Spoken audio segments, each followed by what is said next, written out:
ಇದೇ ನಮ್ಮ ಮೂಲ ಮಗ. ನಮ್ಮ ಹಿರಿಯರೆಲ್ಲ ಇದ್ದದ್ದು ಇಲ್ಲೇ. ಅದೊಂದು ದೊಡ್ಡ ದಂತಕತೆ. ಎಂತ ದಂತಕತೆ? ಸುಮಾರು ವರ್ಷಗಳ ಹಿಂದೆ ಈಶ್ವರನ ಗಣಗಳು ನೆಲೆಸಿದ ಜಾಗ ಇದು. ಗಣಗಳಂದ್ರೆ? ನಾವು ನಂಬುವ ದೈವ.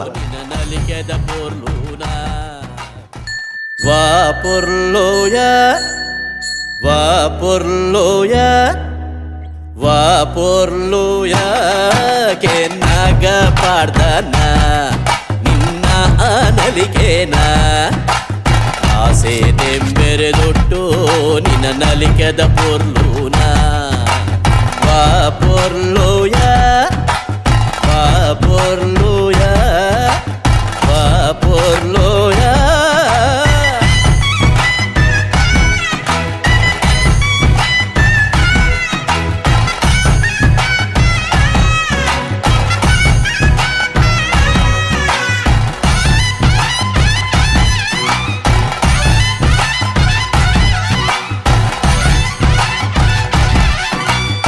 ಪನ್ಪುನಾಂಡ ಪುಲ್ಯ ನೇಟ ಮುಂಡು ಕಡಲರ್ದ ಗಟ್ಟದ